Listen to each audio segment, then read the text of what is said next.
Hello everyone, मैं हूँ दीपिका। आज हम पढ़ेंगे आत्मत्राण। इसके कवि है रविंद्रनाथ ठाकुर। बच्चों, रविंद्रनाथ ठाकुर ने ये जो कविता है ये बंगला भाषा में लिखी हुई थी, ठीक है। और इसका हिंदी में अनुवाद किया है आचार्य हजारी प्रसाद द्विवेदी जी ने।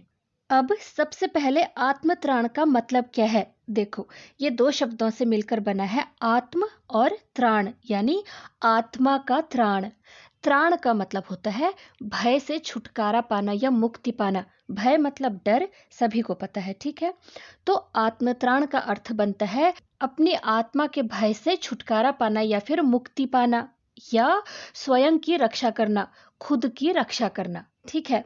इसे हम तीन अर्थों में समझ सकते हैं।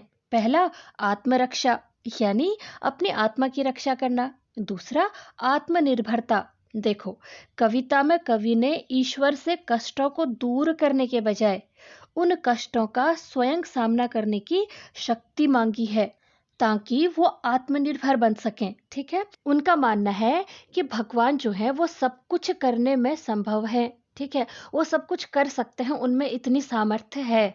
लेकिन साथ ही साथ वो ये बिल्कुल नहीं चाहते हैं कि भगवान हमारे लिए कुछ भी करे। क्यों? क्योंकि उनका मानना है कि किसी भी तरह की आपदा, विपदा या संकट, कैसी भी परेशानी हो, मनुष्य खुद संघर्ष करे और उसका सामना वो खुद करे, ठीक है। इसलिए वो चाहते हैं कि भगवान इंसान को सिर्फ वो शक्ति दे कि वो उन कष्टों का सामना कर सके, ताकि वो आत्मनिर्भर बन सके। उसके अलावा भय से मुक्ति। अब इसका मतलब अभी बताया था ना कि त्राण का मतलब होता है भय से मुक्ति पाना, और वो इसीलिए कि व्यक्ति हर परिस्थिति में निर्भय होकर के उसका सामना कर सके। यही आत्मत्राण का मतलब है। तो बच्चों, अगर कवि प्रभु को कुछ भी ना करना पड़े ऐसा सोचते हैं, तो आखिर वो अपने प्रभु से चाहते क्या हैं? चलो पढ़ते हैं। विपदाओं से मुझे बचाओ, यह मेरी प्रार्थना नहीं, केवल इतना हो करुणामय, कभी न विपदा मैं पाऊं भय। विपदाओं का मतलब होता है मुसीबतों या किसी भी तरह का जो संकट या फिर कष्ट होता है। से मुझे बचाओ, यह मेरी प्रार्थना नहीं। तो कवि भगवान से कह रहे हैं कि किसी भी तरह की परेशानी में, किसी भी तरह के संकट में आप आकर मुझे बचाओ। मैं आपसे ये प्रार्थना बिल्कुल नहीं करता हूँ। केवल इतना हो करुणामय। करुणामय मतलब दूसरों पर दया करने वाले कौन है? भगवान, ठीक है। वो कह रहे हैं कि प्रभु, मैं केवल इतना चाहता हूँ, केवल इतना हो, कभी न विपदा में पाऊं भय। भय मतलब डर, ठीक है। कि किसी भी तरह का कोई कष्ट हो, विपदा, कोई भी परेशानी हो, कोई भी संकट हो, तो मैं बिना डरे उसका सामना कर सकूं, ठीक है। दुख ताप से व्यथित चित्त को न दो सांत्वना नहीं सही, पर इतना हो वे करुणामय, दुख को मैं कर सकूं सदा जय। दुख ताप, इसका मतलब होता है कष्ट की पीड़ा। मतलब जो आप पर मुसीबत आई है, जो भी आप पर दुख आया है, उससे होने वाला जो कष्ट है, ठीक है, उससे होने वाली जो पीड़ा है वो है दुख ताप। से व्यथित, व्यथित मतलब दुखी, चित्त का मतलब होता है हृदय या फिर मन। तो जो भी संकट मुझ पर आया है, उससे जो भी मुझे परेशानी हो रही, जो दुख मुझे सहन करना पड़ रहा है, उससे दुखी मेरे मन को न दो सांत्वना नहीं सही। सांत्वना मतलब ढांढस बंधाना या फिर तसल्ली देना, ठीक है। तो वो कह रहे हैं कि जो परेशानी, जो दुख मैं झेल रहा हूँ, जो भी पीड़ा मैं झेल रहा हूँ, उससे दुखी मेरे मन को आप आकर के हौसला दो या सांत्वना दो, ये मैं बिल्कुल नहीं चाहता। पर इतना होवे करुणामय। जहाँ पर भी करुणामय आएगा ना, ये उन्होंने ईश्वर के लिए या फिर भगवान के लिए ही ले रखा है, ठीक है। ये शब्द उनके लिए इस्तेमाल किया है। वो कह रहे हैं कि मैं ये सब नहीं चाहता, लेकिन इतना होवे करुणामय, हे प्रभु, इतना जरूर हो, जय मतलब जीत, ठीक है। दुख को मैं कर सकूं सदा जय। किसी भी तरह का दुख हो, कैसा ही भी कष्ट हो, उस पर मैं हमेशा जीत हासिल कर सकूं। और ये कैसे होगा? जब आप में उतना आत्मविश्वास भरा होगा, ठीक है? तो वो कहते हैं कि आप मुझ में इतना आत्मविश्वास भर दो कि मैं हर कष्ट पर जीत हासिल कर सकूं। तो बच्चों, इस तरह से कवि प्रभु से कहते हैं कि हे प्रभु, मेरी आपसे ये प्रार्थना नहीं कि मुसीबतों में आप मुझे बचाने आए या मेरी रक्षा करें। मैं तो केवल इतना चाहता हूँ कि जब कभी भी मुझ पर कोई विपत्ति आए तो मैं बिना डरे उसका सामना कर सकूं। वो आगे कहते हैं कि हे करुणामय, मैं यह भी नहीं कहता कि आप दुख की पीड़ा में दुखी मेरे मन को आप हौसला दो या सांत्वना दो, परंतु हे करुणामय प्रभु, मैं ऐसे कष्टकारी समय में भी बस इतना चाहता हूँ कि मुझ में इतना आत्मविश्वास भर दो कि मैं हर कष्ट पर जीत हासिल कर सकूं। आप मुझे इतनी शक्ति दें कि मैं उन दुखों पर विजय प्राप्त कर सकूं। ठीक है? तो बच्चों, प्रसंग में आप लिखोगे, प्रस्तुत पंक्तियां हमारी हिंदी पाठ्य पुस्तक स्पर्श भाग 2 से ली गई हैं।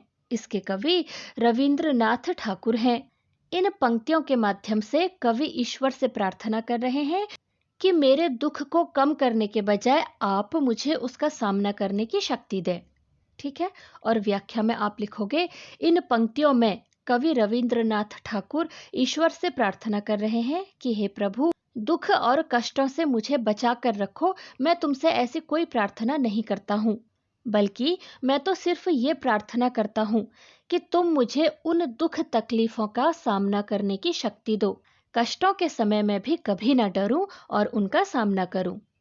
दुख और पीड़ा से दुखी मेरे मन को आप हौसला मत दो, परंतु हे प्रभु, मुझ में इतना आत्मविश्वास भर दो कि मैं हर कष्ट पर जीत हासिल कर सकूं। ठीक है? कोई कहीं सहायक ना मिले तो अपना बल पौरुष ना हिले। हानि उठानी पड़ी जगत में, लाभ अगर वंचना रही, तो भी मन में न मानो शय। मेरा त्राण करो अनुदित तुम, यह मेरी प्रार्थना नहीं, बस इतना होवे करुणामय, तरने की हो शक्ति अनामय।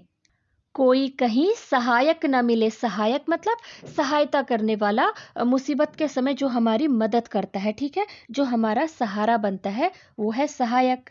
तो वो कह रहे हैं कि किसी भी तरह की कष्ट में या परेशानी में या संकट में अगर कोई भी मेरा सहारा ना बने, कोई भी मेरी सहायता करने वाला ना हो, तो अपना बल पौरुष ना हिले। बल मतलब शक्ति और पौरुष का मतलब होता है हिम्मत या वीरता या फिर पराक्रम। ठीक है? न हिले। तो मेरी जो हिम्मत है, जो मेरी शक्ति है, जो मेरा पराक्रम है, वो कम ना हो। ठीक है?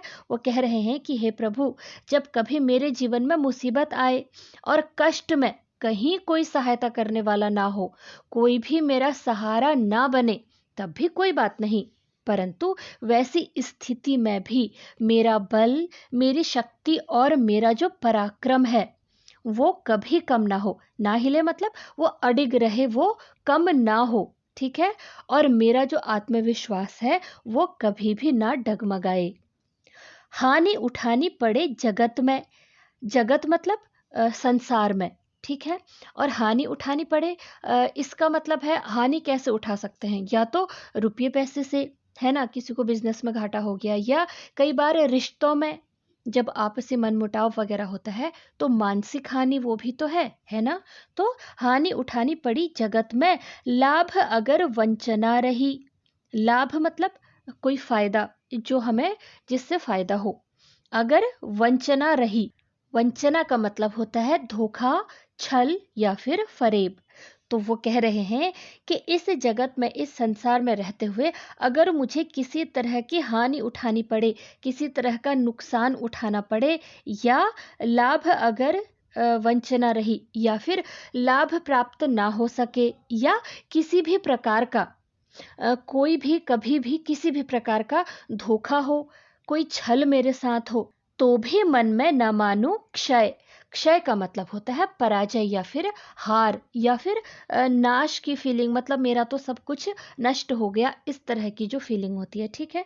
तो वो कह रहे हैं कि अगर इस हद तक भी मेरे साथ कुछ धोखा हो, छल हो या मुझे कुछ नुकसान उठाना पड़ गया, उसके बाद भी मेरे मन में इस तरह की भावना, इस तरह की फीलिंग ना आए कि भाई मुझे तो बहुत ज़्यादा नुकसान हो गया है, या फिर कि ये सब कुछ मेरे साथ क्यों हो रहा, इस तरह की कोई भी नेगेटिव फीलिंग, कोई भी नकारात्मक भाव मेरे मन में ना आए। मेरे मन की जो शक्ति है उसका कभी भी नाश ना हो, और मेरे मन का जो आत्मविश्वास है वो हमेशा ही बना रहे, ठीक है।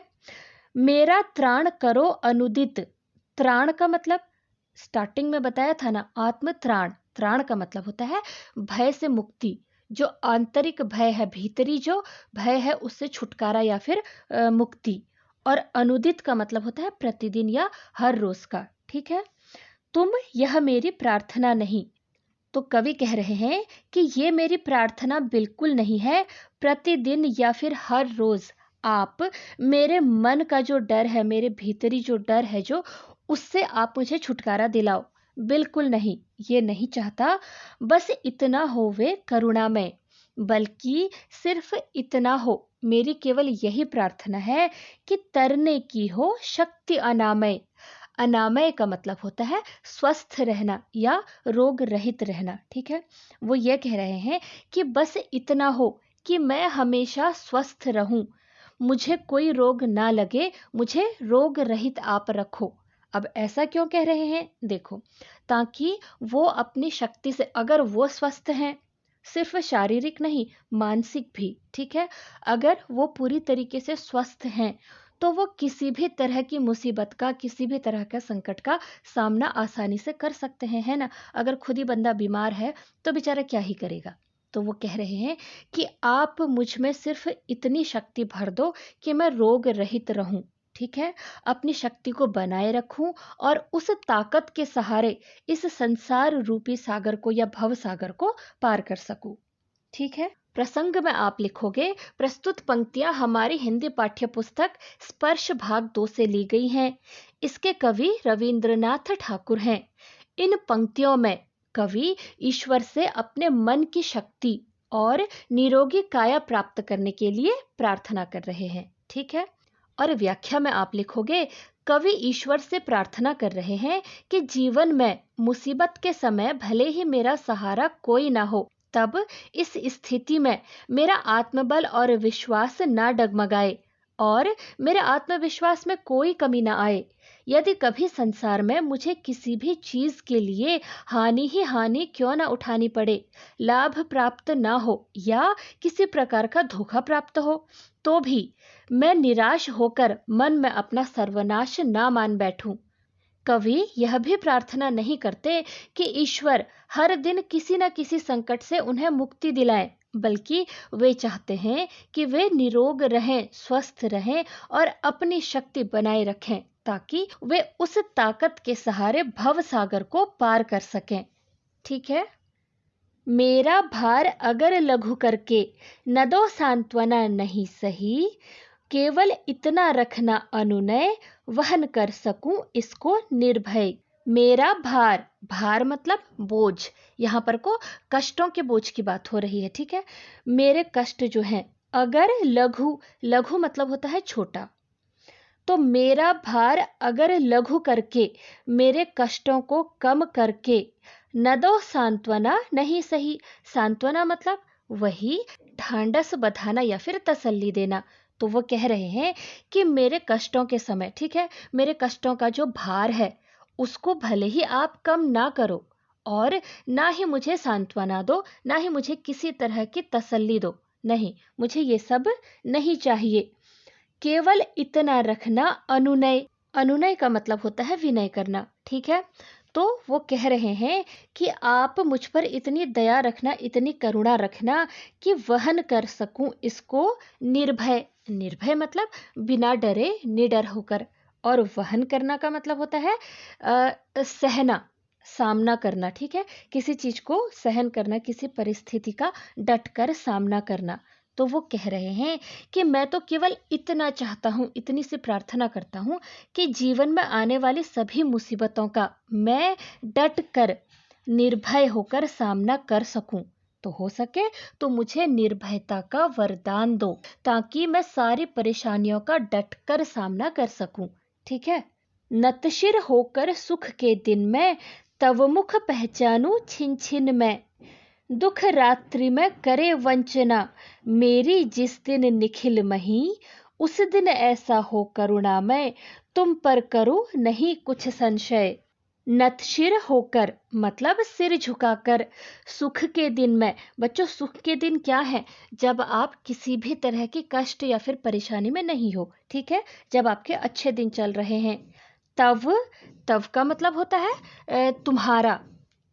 मुख पहचानूं छिन छिन में, छिन छिन मतलब पल पल, यानी तब भी। मुख पहचानूं का मतलब होता है तब भी मैं आपका मुख देखकर, यानी आपको स्मरण करके, आपको याद करके अपना हर पल बिताऊं। मतलब हर पल, अपने सुख के दिनों में भी मैं हर पल आपको याद करता रहूं। दुख रात्रि में करे वंचना।